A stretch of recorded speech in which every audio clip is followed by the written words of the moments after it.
Bien-aimé dans le Seigneur, Shalom, c'est le serviteur de Dieu Bertrand Kisongo, ambassadeur du royaume des cieux. Oui, parce que en tant qu'enfants de Dieu, nous sommes les ambassadeurs du royaume des cieux. Nous sommes dans ce monde, mais sans être de ce monde.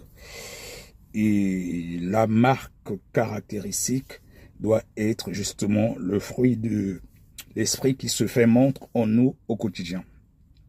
Alors, c'est une nouvelle semaine.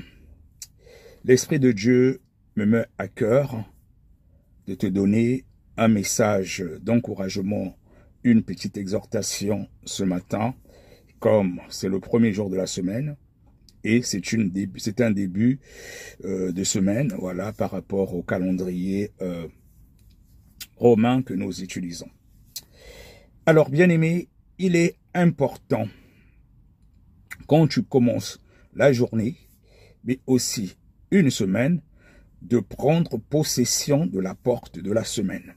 Déjà de la journée, il est important de prendre possession de la porte de la journée.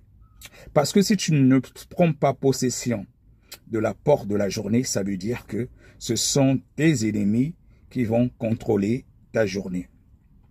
Bien-aimé, si tu as une maison, tu as la clé de la porte et ton ennemi a le double, ou tu n'as plus la clé de ta porte et c'est ton ennemi, c'est le voleur qui a désormais la clé de ta porte, de la porte de ta maison, il pourra venir dans ta maison et faire ce qu'il veut. Et cela voudrait dire que tu es en insécurité. Mais pendant que tu gardes la clé de la porte, ça veut dire que tu restes maître du lieu où tu habites. Mais si c'est ton ennemi, le voleur à la clé de ta maison, il peut rentrer comme tu veux, quand il veut, il va faire du n'importe quoi. Dans le livre de Matthieu 13, au verset 25, il est dit, « Mais pendant qu'il dormait, pendant que les gens dormaient, son ennemi vint et sema de l'ivraie autour de son blé, et puis s'en alla. Pendant que les gens dormaient, l'ennemi est venu, il a semé de l'ivraie autour du blé et il est parti. » Et c'est ce qui se passe au quotidien au niveau spirituel.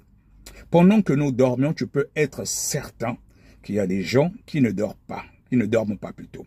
Il y a des gens qui te veulent du mal. Il y a des gens qui nous veulent du mal. Il y a des gens qui t'accusent dans des tribunaux nocturnes. Oh, regardez, elle a fait ceci, elle a dit cela. Et c'est tous les jours, je vous garantis, que le diable et ses acolytes, les démons, ils ne dorment pas.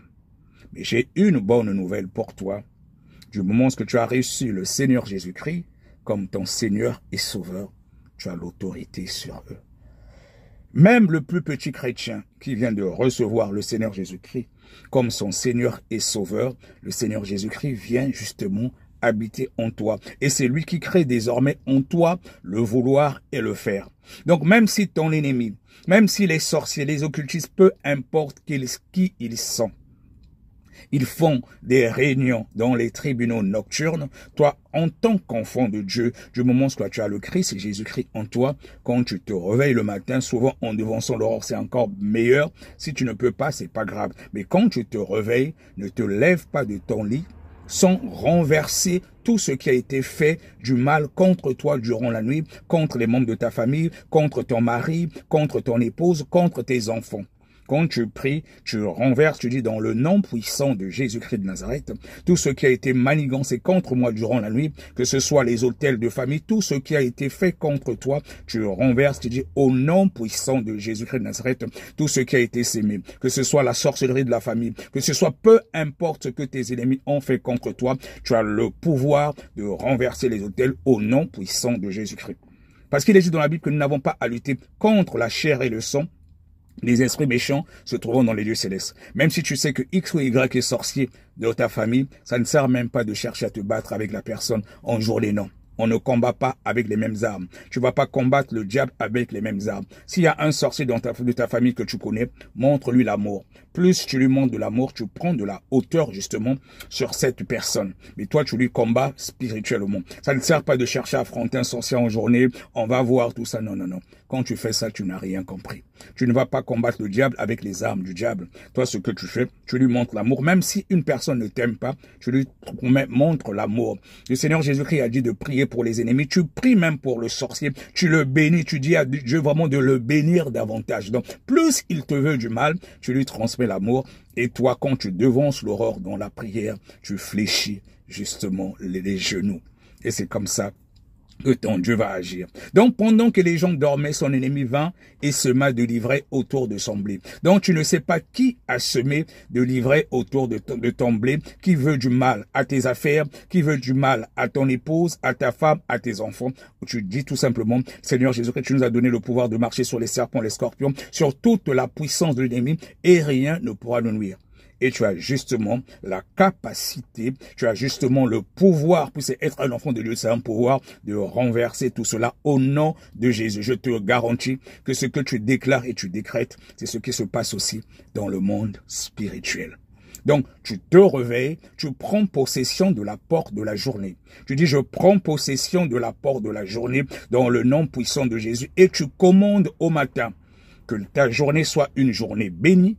Tu commandes au matin que ta journée soit une journée où le malin et ses acolytes, les démons ne pourront pas t'atteindre.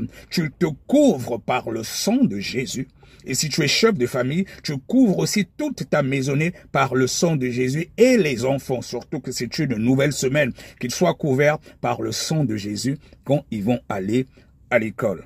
Donc, je voulais te transmettre ce message ce matin. N'oublie pas de prendre possession de la journée tous les jours. Tu prends possession de la porte de la journée pour que tu puisses justement commander cette journée. Tu dis, je déclare et je décrète que cette journée est une